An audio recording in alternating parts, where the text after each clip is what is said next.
AMU के छात्रों ने कहा कि 1991 के वर्शिप एक्ट के अनुसार आज़ादी से पहले जो मंदिर थे वह मंदिर रहेंगे, जो मस्जिद थी वह मस्जिद रहेंगी, लेकिन कुछ लोग मस्जिदों के नीचे मंदिर की बात कर माहौल खराब कर रहे हैं, जैसे कि संभल में हुआ। हमारे देश की गंगा यमुनी तहजीब हिंदुओं और मुसलमानों को मिलाकर रखना सिखाती है।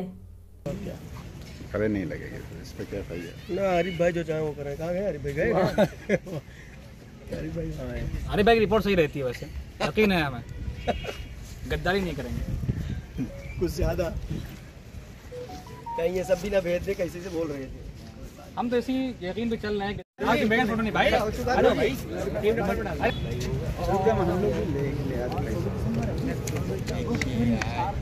6 दिसंबर भाई, जी जी जी, इधर भी इधर भी।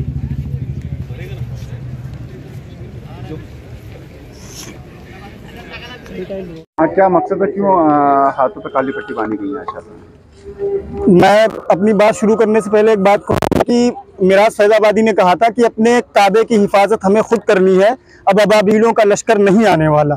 1992 में आज ही के दिन 6 दिसंबर को एक नाइंसाफ़ी शुरू हुई थी और हमारी मस्जिद को शहीद कर दिया गया था। और मैं अपनी आवाम को या हिंदुस्तान के लोगों को ये बताना चाहता हूँ कि जिंदा कौमें कभी भी अपनी तारीख को नहीं भूलती हैं, और वो नाइंसाफ़ी आज इस हद तक बढ़ गई कि 1991 का एक्ट आने के बाद भी आज तमाम लोग जितने भी गंगा जमुनी तहजीब को ख़त्म करना चाहते हैं हिंदुस्तान से, या इस्लाम पसंद या इस्लाम से दुश्मनी चाहते हैं, वो लोग आज मस्जिदों पर और दरगाहों पर पिटीशन डाल रहे हैं कि इसके नीचे मंदिर है। और मैं उन लोगों को ये बताना चाहता हूँ कि अगर आप इस तरह से करेंगे तो ये इससे सिर्फ और सिर्फ हिंदुस्तान का माहौल बिगड़ेगा और उसके अलावा कोई भी फायदा नहीं होगा। क्या नाम है? मेरा नाम मोहम्मद मुफीद है। ये क्या कहना चाहते हैं, क्या मकसद था आज लोग छात्रों के हाथों पर काली पट्टी ली गई है? देखिए, अलीगढ़ मुस्लिम यूनिवर्सिटी का स्टूडेंट्स पूरे हिंदुस्तान के सिटीजन्स को, गवर्नमेंट को ये मैसेज देना चाहते हैं कि जो 1992 में 6 दिसंबर को हुआ वो गलत हुआ। मस्जिद थी, मस्जिद शहीद की गई, और सुप्रीम कोर्ट का ये आदेश आने के बाद साफ क्लियर हो गया कि आर्कियोलॉजिकल सर्वे ये कहती है कि वहाँ कोई मंदिर नहीं था, वहाँ कोई मंदिर नहीं था, कोई स्ट्रक्चर नहीं मिला। फिर भी जिस बुनियाद पर भी हो, सुप्रीम कोर्ट ने जो फैसला दिया उसका सम्मान करते हैं, उसके वर्डिक्ट का सम्मान करते हैं, लेकिन हम ये कभी नहीं भूल पाएंगे कि वो मस्जिद थी, मस्जिद तोड़ी गई, मस्जिद शहीद की गई, मस्जिद तोड़कर मंदिर बनाई गई। और मस्जिद तोड़ने के बाद जो 2008 में जो रिपोर्ट पेश की गई उसमें बहुत से लोगों को इसका FIR हुआ, नाम दर्ज हुआ, लेकिन इंसाफ मुसलमानों को नहीं मिला। जो मस्जिद तोड़ने वाले थे मस्जिद बरी हो गए, और फिर हम एक मस्जिद गवा चुके। फिर यहाँ पर कुछ सरपसंदों ने हमारी मस्जिद पर पिटीशन डालकर उसको भी हटाने की कोशिश कर रहे हैं। हम उसको कंडेम करते हैं, और हम ये गवर्नमेंट से और प्रेसिडेंट ऑफ इंडिया से ये रिक्वेस्ट करते हैं कि ये जो 2 नेशन थ्योरी का जो कॉन्सेप्ट फिर से बनाया जा रहा है और हिंदू मुस्लिम के दरमियान जो नफरत फैलाई जा रही है उसको रोका जाए, और मस्जिद पर जो पिटीशन दाखिल की जा रही है 1991 वर्शिप एक्ट के तहत उसको रिजेक्ट किया जाए, और ये श्योर किया जाए कि 91 एक्ट जो संविधान के तहत पार्लियामेंट से पास हुआ है वो अपर लेवल पर है, वो सुप्रीम है। और जो पिटीशन डाल रहे हैं खुद सुप्रीम कोर्ट को इस पे अपना नोशन लेना चाहिए और इस सबको रिजेक्ट करके मुसलमानों को इंसाफ दिलाना चाहिए। क्या नाम है आपका? यासिर अख्तर नाम है मेरा। ये क्या कहना चाहते हैं, क्या मकसद है?